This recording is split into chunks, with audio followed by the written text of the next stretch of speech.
Claire, à 24 ans, dessinait les contours de son avenir avec l'enthousiasme vibrant de la jeunesse. Ses études d'architecture la passionnaient, et David, son petit ami depuis 3 ans, semblait être la pièce maîtresse de ce bonheur grandissant.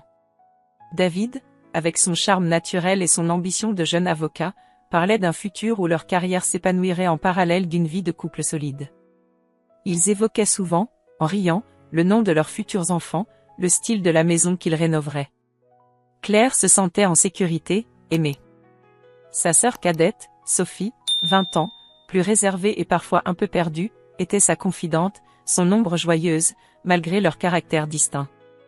Claire la protégeait, la conseillait, et imaginait Sophie toujours présente dans sa vie, une tante dévouée pour ses enfants. Ce dimanche soir-là, le dîner hebdomadaire chez leurs parents, d'habitude empreint d'une douce routine, revêtait une atmosphère étrangement pesante. Les plats préférés de Claire étaient sur la table, mais son appétit était modeste. Sa mère, Brigitte, semblait nerveuse, jetant des regards inquiets vers Sophie qui picorait son assiette, le teint pâle.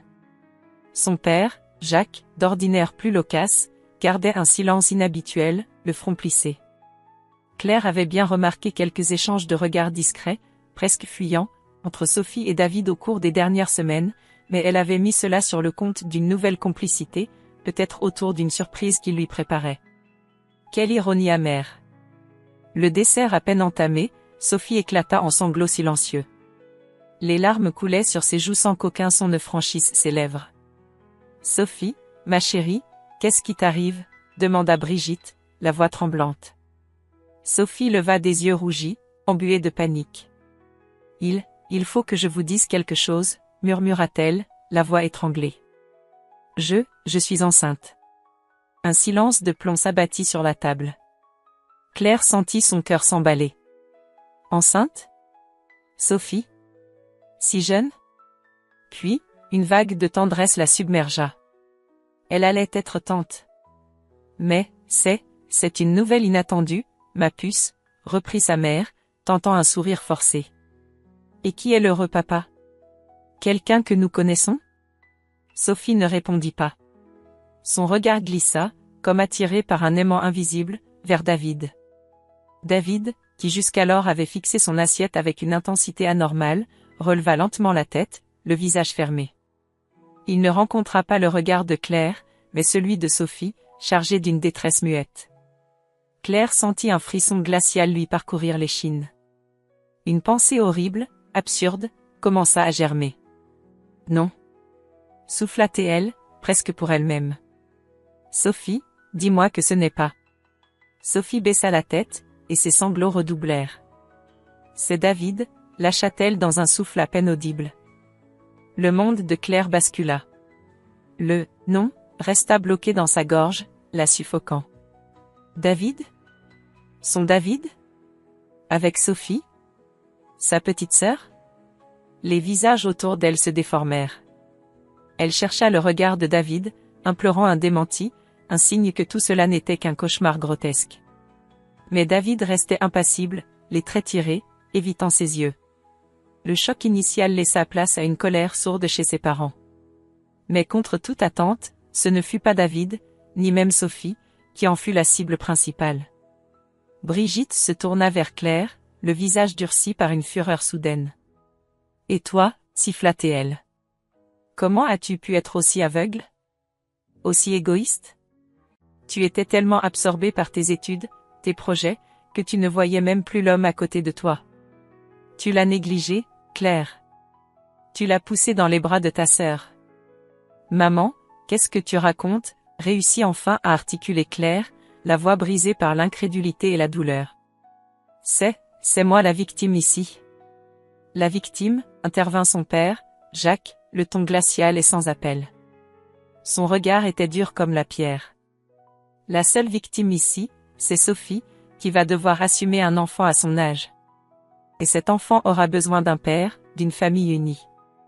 David va prendre ses responsabilités. Ils vont avoir besoin de notre soutien total. » Il marqua une pause, chaque mot pesant une tonne. « Toi, Claire, par ton comportement, tu as semé le chaos. Tu n'as plus ta place sous ce toit. Pour l'héritage de cette famille, celui que tes grands-parents et nous avons construit, considère que tu n'y as plus droit. Prends tes affaires les plus importantes. Tu pars ce soir. » Sophie pleurait de plus belle, un mélange confus de culpabilité et de soulagement pervers. David, lui, gardait le silence, laissant les parents de Claire prononcer la sentence, comme s'il était un simple spectateur de ce drame qu'il avait orchestré. Anéantie, vidée, Claire ne trouva pas la force de protester. Les mots étaient inutiles face à une telle injustice, une telle trahison.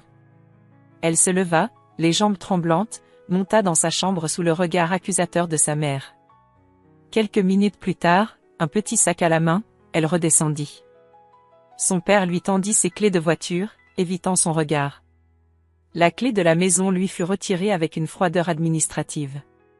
La porte d'entrée se referma derrière elle avec un claquement sec, scellant son exclusion. Dehors, la nuit était fraîche, indifférente à son monde qui venait de voler en éclats. Seule, le cœur en lambeaux, elle regarda la maison où elle avait grandi, désormais un sanctuaire de sa douleur et de sa trahison. Tout ce en quoi elle avait cru, tout ce qu'elle avait aimé, venait de lui être arraché en l'espace d'un dîner.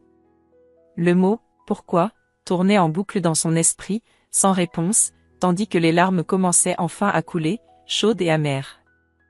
La portière de sa vieille voiture claqua avec une finalité terrifiante, la séparant physiquement de tout ce qui avait été sa vie. Claire resta assise, les mains crispées sur le volant, le moteur éteint. Le silence dans l'habitacle était assourdissant, uniquement troublé par ses propres inspirations saccadées. Où aller?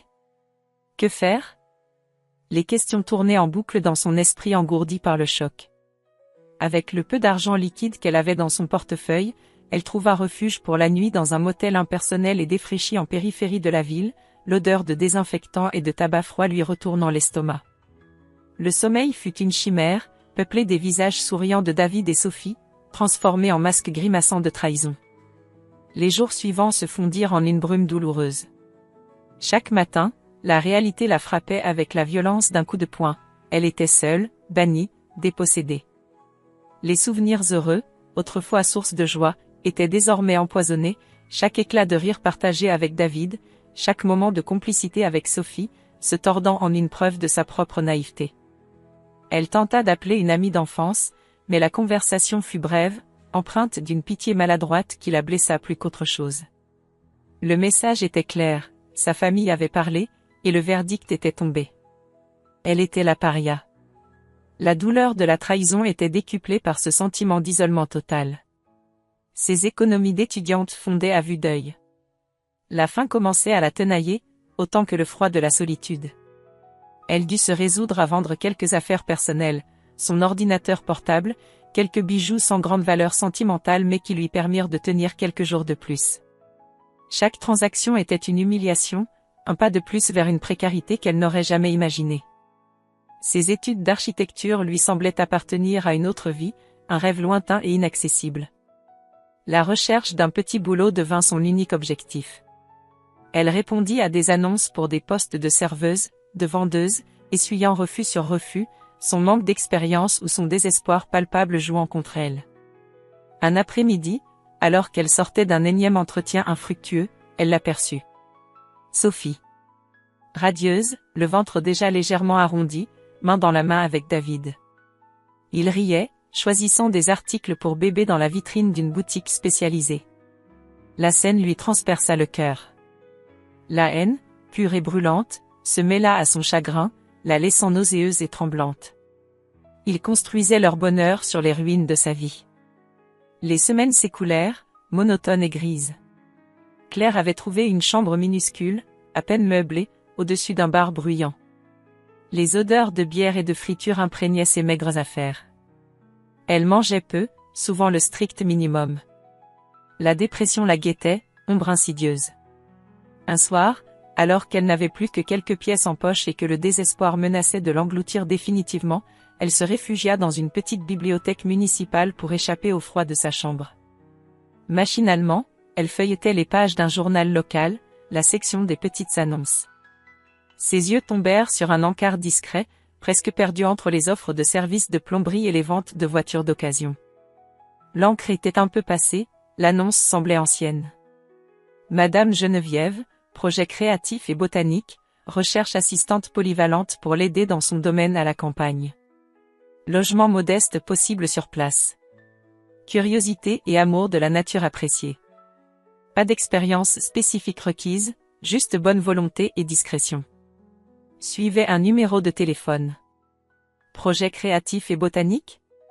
Cela ne ressemblait à rien de ce qu'elle connaissait. À la campagne. L'idée de fuir la ville, ses souvenirs, ses tortionnaires, commença à germer. Logement possible. C'était peut-être sa seule chance d'échapper à la rue qui lui tendait les bras. Sans trop y croire, avec l'énergie du désespoir, Claire déchira l'annonce. Ce n'était pas un plan, à peine une intuition, mais c'était la première lueur, aussi faible soit-elle, qu'elle apercevait depuis des semaines dans ses ténèbres. Le bout de papier jauni tremblait entre les doigts de Claire. Pendant 2 jours, elle l'avait gardé, le relisant sans cesse, pesant le pour et le contre. Que avait-elle à perdre? La perspective de croupir dans sa chambre sordide ou, pire, de finir à la rue, lui donna le courage nécessaire. D'une voix qu'elle peinait à reconnaître, elle composa le numéro. Au bout de quelques sonneries, une voix de femme, étonnamment claire et enjouée, presque chantante, répondit « Geneviève à l'appareil, pour qui suis-je toute oui ?» Claire, décontenancée par ce ton si peu conventionnel, expliqua maladroitement le but de son appel. Madame Geneviève l'écouta sans l'interrompre, puis lâcha un simple « Ah, cette vieille annonce. Elle a fait son temps, mais si le destin vous met sur ma route grâce à elle, c'est qu'il y a une raison. Venez donc me voir, jeune fille. Le bus du matin vous dépose à Valbrume, je vous attendrai à l'arrêt. » Et elle raccrocha avant que Claire ait pu poser la moindre question. Le lendemain, Claire était dans ce bus, son unique sac à ses pieds. Le paysage urbain et gris laissait place, kilomètre après kilomètre, à des collines verdoyantes, des forêts denses et des petits villages endormis. L'air semblait plus léger, plus pur. Une appréhension sourde se mêlait à un embryon d'espoir. À l'arrêt de Valbrume, une petite silhouette emmitouflée dans un grand châle coloré l'attendait. Madame Geneviève devait avoir plus de 70 ans, ses cheveux argentés étaient relevés en un chignon désordonné d'où s'échappaient quelques mèches rebelles, et ses yeux vifs pétillaient d'une intelligence et d'une malice surprenantes. « Claire, je présume » lança-t-elle avec un sourire qui illumina son visage ridé. En voiture, le brouillard matinal ne va pas tarder à se lever sur mes pensées si nous restons plantés là. Sa voiture, une vieille 2CV pleine de terre et de feuilles mortes, cahota sur un chemin de terre avant de s'arrêter devant une bâtisse en pierre envahie par le lierre et les rosiers grimpants. C'était à la fois rustique, un peu sauvage, mais dégageait un charme indéniable. L'intérieur était un capharnaüm organisé, des étagères croulant sous les livres, des herbiers, des pots de peinture, des outils de jardinage, des esquisses de plantes et de paysages punaisés aux murs. Une odeur de terre humide, de tisane et de cire d'abeille flottait dans l'air.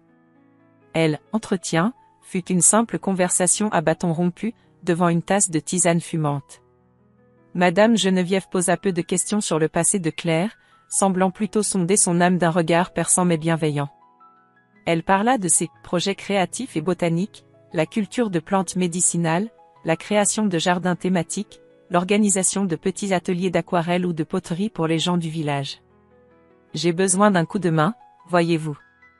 Mes vieilles branches ne sont plus aussi souples, et ma tête a tendance à s'éparpiller comme des graines au vent. Puis, simplement, elle proposa, le travail est varié, parfois physique, parfois plus contemplatif. Pour le logement, il y a une petite chambre indépendante dans l'ancienne grange. C'est modeste, mais propre et calme. Qu'en dites-vous? Claire sentit une vague de soulagement la submerger, si intense qu'elle faillit en pleurer. Un toit. Un travail. Une distance infinie avec le cauchemar de sa vie passée. J'accepte, Madame Geneviève. Merci. Merci infiniment. Les premiers jours furent une découverte. Claire apprenait à désherber, à reconnaître les plantes, à préparer les commandes de tisane. Le travail physique l'épuisait, mais d'une saine fatigue qui chassait un peu les idées noires. Le silence de la campagne, la beauté brute de la nature environnante, commençait doucement à panser ses plaies. Madame Geneviève était une présence discrète mais constante, distillant conseils et encouragements sans jamais être intrusive. Elle possédait une sagesse terrienne, une philosophie de vie simple et profonde qui apaisait Claire. Un après-midi, alors qu'elle aidait à rentrer du bois pour l'hiver, un jeune homme arriva sur un vieux vélo. Grand, les cheveux châtains en bataille, un sourire timide éclairant un visage aux traits doux. « Ah, Mathieu, te voilà !» s'exclama madame Geneviève. « Claire, je vous présente Mathieu, mon petit-neveu. Il vient souvent me donner un coup de main pour les tâches plus rudes. Mathieu, voici Claire, ma nouvelle assistante. » Mathieu salua Claire d'un signe de tête, les joues légèrement rougies. Il était artisan menuisier dans le village voisin et partageait avec sa grand-tante un amour pour la nature et les choses simples. Leurs premières conversations furent brèves, teintées d'une certaine réserve de part et d'autre. Claire, encore meurtrie, se méfiait, et Mathieu semblait respecter sa discrétion. Mais il y avait dans son regard une gentillesse sincère, une curiosité bienveillante. Parfois, leurs mains se frôlaient en ramassant des outils, provoquant chez Claire une émotion ténue, presque oubliée. Le soir, dans sa petite chambre, Claire regardait les étoiles par la lucarne. Une paix fragile commençait à s'installer en elle. Le chemin serait long, elle le savait, mais pour la première fois depuis des semaines, elle ne se sentait plus au bord du gouffre. Une petite étincelle venait de vaciller dans l'obscurité. Les semaines s'étaient transformées en mois au domaine de madame Geneviève. Claire avait trouvé un rythme, une routine apaisante qui pansait lentement ses blessures. L'air pur de la campagne, le travail physique dans les jardins, l'odeur de la terre après la pluie, tout contribuait à la ramener à l'essentiel. Elle redécouvrait des joies simples, la satisfaction de voir une plante grandir grâce à ses soins, la beauté d'un lever de soleil sur les collines embuées, le goût d'un fruit cueilli directement sur l'arbre. Madame Geneviève, avec sa sagesse discrète et son humour piquant, était devenue une encre. Elle ne posait jamais de questions sur le passé de Claire, mais ses regards perçants semblaient comprendre bien des choses. Parfois, elle la surprenait à esquisser sur un carnet la perspective d'une nouvelle serre ou l'agencement d'un massif floral, et un fin sourire éclairait son visage. « Tu as l'œil d'un bâtisseur, mon enfant », lui avait-elle dit un jour. Mathieu était également devenu une présence familière et réconfortante. Leur conversation était simple, tournant autour du travail, du temps qu'il faisait, des petits événements du village. Il ne cherchait jamais à envahir son espace, respectant sa réserve, mais ses sourires timides et ses attentions discrètes un outil mieux aiguisé laissé pour elle, une fleur sauvage déposée sur le rebord de sa fenêtre touchait Claire plus qu'elle ne voulait l'admettre. Une camaraderie silencieuse s'était installée entre eux, précieuse et fragile. Elle commençait à se sentir moins brisée, plus entière. Un matin, en triant le courrier hebdomadaire pour madame Geneviève au petit bureau de poste du village, Claire tomba sur une enveloppe qui lui glaça le sang. L'écriture était celle de sa mère, et l'adresse, celle de madame Geneviève, était précédée de « ou bon soin de », suivie de son propre nom, raturé à la hâte. Son cœur se serra. Elle n'avait eu aucun contact avec sa famille depuis son départ forcé. Tremblante, elle ouvrit la lettre dans l'intimité de sa petite chambre. Ce n'était pas pour elle. C'était une lettre de sa mère destinée à une vieille tante. Entre des nouvelles banales, quelques lignes étaient consacrées à Sophie. La grossesse est difficile, beaucoup de nausées et une grande fatigue. Le médecin s'inquiète un peu. David est très occupé par son travail, il est souvent absent, ce qui n'arrange rien à son moral. Une vague de sentiments contradictoires submergea Claire, une pointe de satisfaction mauvaise, vite réprimée, puis une inquiétude sincère pour Sophie. Malgré la trahison, elle restait sa sœur.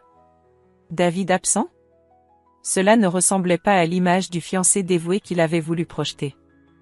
Quelques jours plus tard, poussée par une curiosité mêlée d'angoisse, Claire profita d'une visite à la bibliothèque du bourg voisin pour utiliser l'un des ordinateurs publics.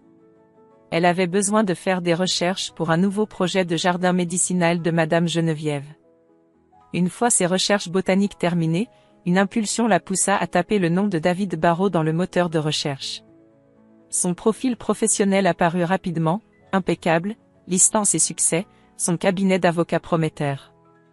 Puis, en affinant sa recherche, elle tomba sur des articles plus anciens, des forums de discussion oubliés. Un nom d'entreprise revint plusieurs fois, associé à celui de David, Projet Immoplu. Une start-up immobilière qui avait fait faillite quelques années auparavant dans des conditions troubles.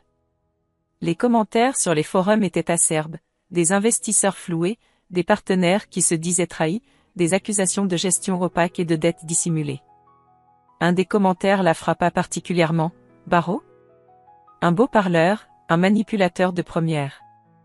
Il séduit, il promet, et quand les problèmes arrivent, il disparaît en laissant les autres payer l'addition.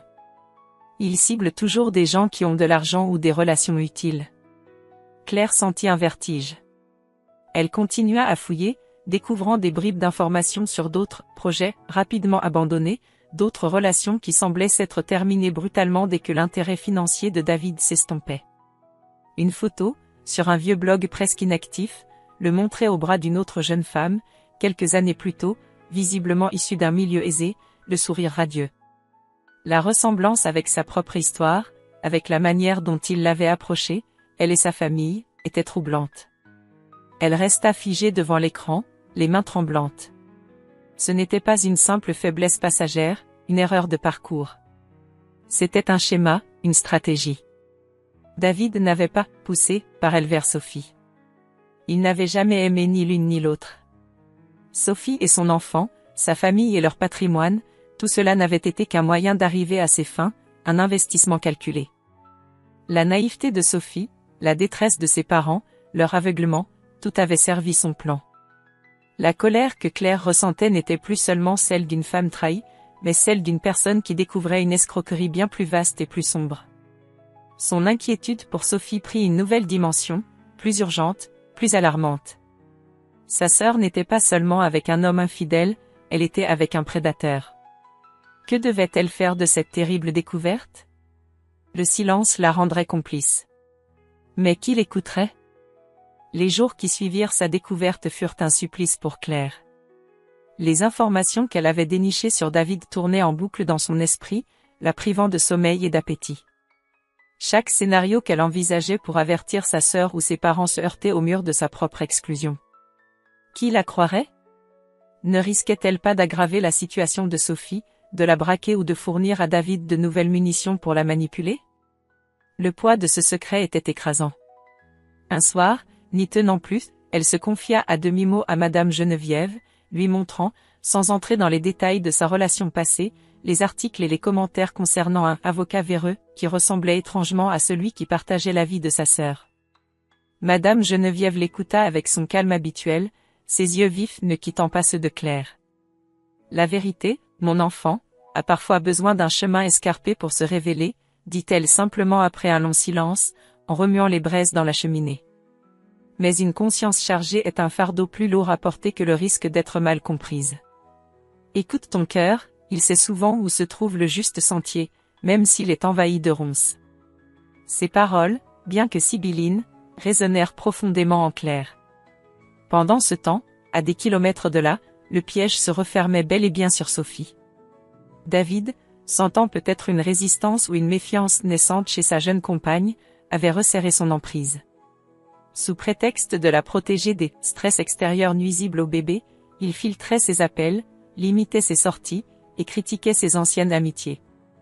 La grossesse, déjà compliquée, devenait un calvaire sous cette tension constante. Sophie se sentait de plus en plus isolée, coupée du monde. Les promesses d'amour et de soutien de David s'étaient muées en exigences constantes, notamment financières. Pour l'avenir de notre enfant, répétait-il, tout en la pressant de demander des avances sur héritage ou des prêts conséquents à ses parents. Elle commençait à voir les éclats froids dans son regard lorsqu'elle hésitait, la duplicité derrière son masque de gendre idéal. La peur s'insinuait en elle, une peur diffuse mais tenace. Chez les parents de Claire, l'inquiétude grandissait également, mais la fierté et la honte les empêchaient encore d'admettre leur erreur de jugement initiale. Les demandes financières de David devenaient de plus en plus pressantes, de moins en moins justifiées. Il parlait d'investissements importants pour assurer l'avenir du bébé, de frais médicaux exorbitants pour Sophie, semant la confusion et la culpabilité. Jacques commençait à trouver son comportement arrogant, ses explications financières opaques. Brigitte, elle, voyait sa fille cadette dépérir, son regard s'éteindre. Les rares fois où elle parvenait à parler à Sophie seule, cette dernière semblait terrifiée, évasive. Le souvenir de Claire, de sa douleur muette le soir de son expulsion, revenait les hanter avec une acuité nouvelle. Et si Claire avait vu juste depuis le début? Un soir tard, alors que Claire lisait dans sa petite chambre, son vieux téléphone portable, celui qu'elle gardait pour les urgences, vibra. Un numéro inconnu. Elle hésita, puis décrocha. Allô? Un silence, puis une voix brisée, à peine reconnaissable. Claire? C'est maman. Claire sentit son cœur s'arrêter. Sa mère? Après tous ces mois de silence et de rejet? Maman? Qu'est-ce qui se passe? Oh, Claire. La voix de Brigitte était un mélange de sanglots et de désespoir. Il faut que tu nous aides. Nous avons été tellement injustes avec toi. Tellement aveugles. Elle marqua une pause, reprenant son souffle difficilement. C'est Sophie et David. Il n'est pas celui que nous pensions. Ta sœur est terrifiée, je le vois bien. Il la contrôle, il nous réclame sans cesse de l'argent.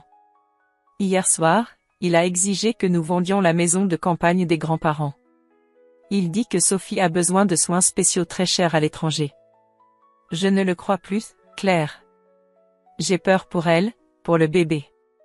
Les mots se bousculaient, incohérents, empreints d'une panique palpable. Je t'en prie, mon enfant. Je sais que je ne mérite pas que tu m'écoutes, mais tu es la seule, tu as toujours été la plus forte, la plus lucide. Pardonne-moi. Aide-nous à sortir Sophie de là. Claire resta silencieuse un instant, absorbant le choc de cet appel, de cet aveu. La rançéure était là, bien sûr, mais elle était submergée par l'urgence de la situation et une étrange forme de soulagement amer. Enfin, on la voyait. Enfin, on reconnaissait la vérité. Maman, dit-elle d'une voix soudainement ferme, la guerrière en elle s'éveillant.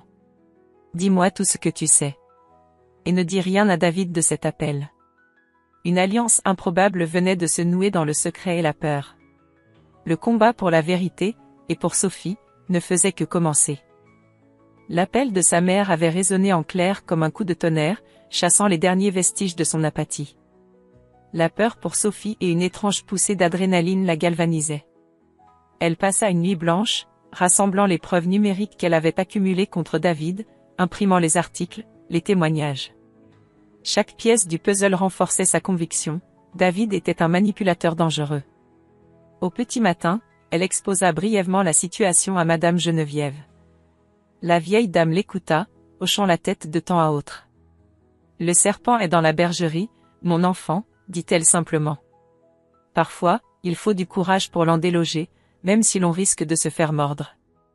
Si tu as besoin de quoi que ce soit, fais-le-moi savoir. Mathieu, mis au courant par sa grand-tante, proposa sans hésiter de la conduire. Son soutien silencieux et solide fut un réconfort immense pour Claire durant le trajet tendu vers la maison de ses parents, ce lieu qu'elle avait fui des mois plus tôt, le cœur brisé, et où elle retournait maintenant en guerrière. Sa mère l'attendait, le visage ravagé par l'inquiétude et le manque de sommeil. Les retrouvailles furent empreintes d'une émotion contenue, un mélange de culpabilité chez Brigitte et de détermination chez Claire. Son père, Jacques, était là aussi. D'abord distant, les bras croisés, il finit par écouter, le front plissé, les arguments de Claire et les sanglots de sa femme qui confirmaient les agissements de David. La méfiance initiale dans ses yeux laissa place à une colère froide lorsqu'il comprit l'ampleur de la manipulation dont sa famille, et surtout Sophie, était victime. Ils convinrent d'un plan, attendre le retour de David en fin d'après-midi, et le confronter tous ensemble, en présence de Sophie. Il fallait qu'elle entende la vérité, qu'elle se sente soutenue pour oser parler. L'atmosphère dans la maison était électrique, chaque minute semblant durer une éternité. David rentra vers 18h, sifflotant, un air faussement détendu. Il s'arrêta net en voyant Claire assise dans le salon, aux côtés de ses parents. Un éclair de surprise, puis d'agacement, traversa son visage. « Claire ? Qu'est-ce que tu fais là ?» demanda-t-il, tentant de masquer son trouble par un ton condescendant. « Je suis venu te parler, David, » répondit Claire, sa voix étonnamment calme et assurée. « Te parler de tes projets immo plus, de tes dettes, de tes anciennes conquêtes financières. Te parler de la manière dont tu as ciblé notre famille. » Elle commença à exposer les faits, un par un, preuve à l'appui. David tenta d'abord de nier, riant nerveusement, la traitant de menteuse, de jalouse. Il se tourna vers Sophie, qui venait d'entrer, alertée par les éclats de voix, le teint cireux, les yeux agrandis par la peur. « Sophie, ma chérie, tu ne vas pas croire ces histoires ridicules, n'est-ce pas? C'est ta sœur qui essaie de nous séparer, elle n'a jamais accepté notre bonheur. » Mais Claire tenait bon, soutenue par le regard nouveau de ses parents. « Le seul bonheur que tu cherchais, David, c'était celui de notre compte en banque. » Sophie regardait Claire, puis David, puis ses parents, complètement perdus. Les paroles de Claire faisaient écho à ses propres doutes, à ses peurs inexprimées. « David, » intervint Jacques, la voix grave, « explique-nous ces accusations. Et regarde ta future femme dans les yeux quand tu lui parles. » Sentant le vent tourner, David devint plus agressif, accusant Claire de vouloir détruire sa vie, de manipuler sa propre famille. C'est alors que Sophie, tremblante de tous ses membres, la main sur son ventre rond, prit la parole d'une petite voix à peine audible. « Non. Claire ne ment pas », tous les regards se tournèrent vers elle. « David, il me demande toujours de l'argent. Il m'interdit de voir mes amis. Il m'a dit que si je ne lui donnais pas ce qu'il voulait, il partirait et que je ne reverrais jamais l'enfant. » Les larmes coulaient sur ses joues. « J'ai eu si peur. » Ce fut le coup de grâce. Le masque de David tomba, révélant un visage haineux et calculateur. Il tenta une dernière esquive, une menace voilée, mais il était trop tard. « Sortez » hurla Jacques, le visage rouge de fureur, pointant la porte. « Sortez de ma maison et ne remettez plus jamais les pieds ici. Si vous approchez encore de ma fille, je vous jure que vous aurez affaire à moi. » David, démasqué, comprenant qu'il avait perdu la partie, lança un regard noir à Claire, puis quitta la maison sans un mot de plus, laissant derrière lui une famille au bord de l'implosion, mais enfin libérée de son emprise toxique. Un silence lourd s'installa, brisé seulement par les sanglots de Sophie et de sa mère. Claire s'approcha de sa sœur, la prit maladroitement dans ses bras. Les non-dits, les regrets, la culpabilité flottaient encore dans l'air, mais une brèche s'était ouverte. Soudain, Sophie poussa un cri aigu, se pliant en deux, le visage tordu par la douleur. « Oh non, je crois que c'est le bébé. » La panique s'empara d'eux. Au milieu du chaos de la confrontation, le drame de la vie reprenait ses droits, les forçant à mettre de côté leurs tourments pour faire face à une urgence bien plus immédiate. La panique fit place à une action fébrile. Tandis que Jacques, son père, appelait les secours, Claire prit les choses en main avec un calme qui la surprenait elle-même. Elle aida Sophie à respirer, lui parla doucement, la rassurant malgré le tumulte de ses propres émotions. À l'hôpital, durant les longues heures d'attente et le travail difficile de Sophie, Claire resta un roc. Lorsqu'enfin, les cris d'un nouveau-né résonnèrent, une petite fille prénommée Héloïse, une vague d'émotions pure submergea la famille épuisée. Dans ce moment de vulnérabilité partagée, face à ce miracle de la vie, les premières fissures apparurent dans les murs de ressentiment. David, lui, avait disparu de leur vie comme un mauvais rêve. Les mois qui suivirent furent ceux d'une lente et délicate reconstruction. Sophie, avec l'aide de sa mère, de manière plus discrète mais constante, de Claire, se consacra à sa fille. Elle apprenait à être mère, tout en se libérant des séquelles psychologiques laissées par David. Les conversations entre Claire et ses parents furent d'abord rares et maladroites.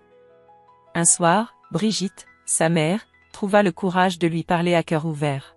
« Claire, chaque jour je me demande comment j'ai pu être aussi aveugle, aussi cruelle avec toi.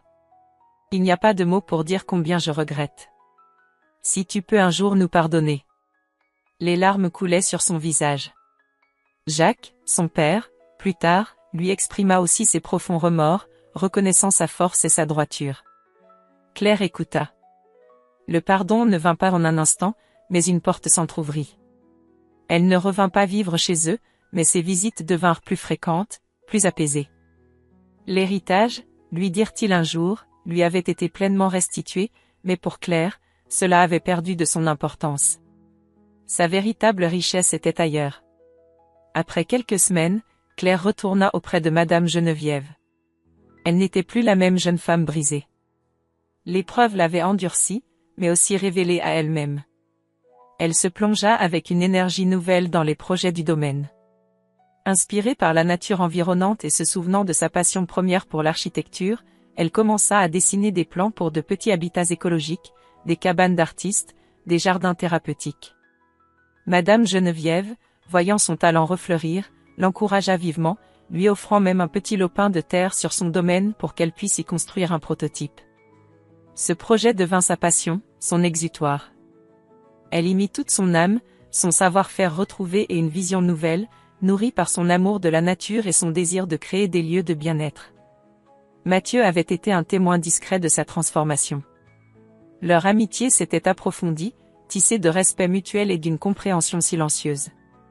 Il l'avait vue au plus bas, et la voyait maintenant s'épanouir, retrouver son éclat. Un soir, alors qu'ils contemplaient ensemble les plans de la première cabane que Claire avait conçue, leurs mains se frôlèrent.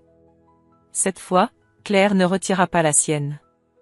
Un sourire timide s'échangea, et un sentiment nouveau, doux et puissant, naquit entre eux. C'était un amour calme, évident, construit sur des fondations solides, si différent de la passion factice de David. 2 ans plus tard.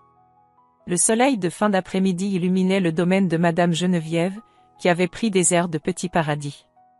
Au centre, se dressait la première réalisation de Claire, une magnifique petite maison en bois et en verre, parfaitement intégrée au paysage, entourée d'un jardin foisonnant.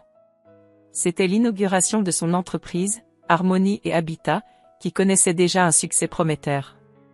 Sa famille était là. Sophie, épanouie, tenait par la main une petite Héloïse qui gambadait joyeusement. Ses parents, le regard rempli d'une fierté et d'un amour infini, discutaient avec les premiers clients de Claire. Madame Geneviève, radieuse sous son grand chapeau fleuri, trinquait à la réussite de sa protégée. À côté de Claire se tenait Mathieu.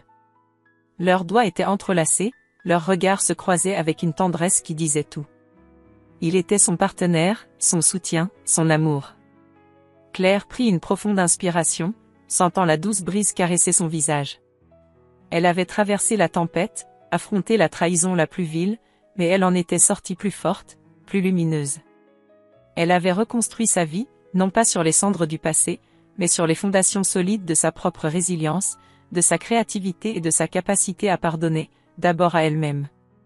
Ce qui avait suivi cette terrible épreuve, ce n'était pas la ruine annoncée, mais une renaissance éclatante, un bonheur authentique, forgé de ses propres mains.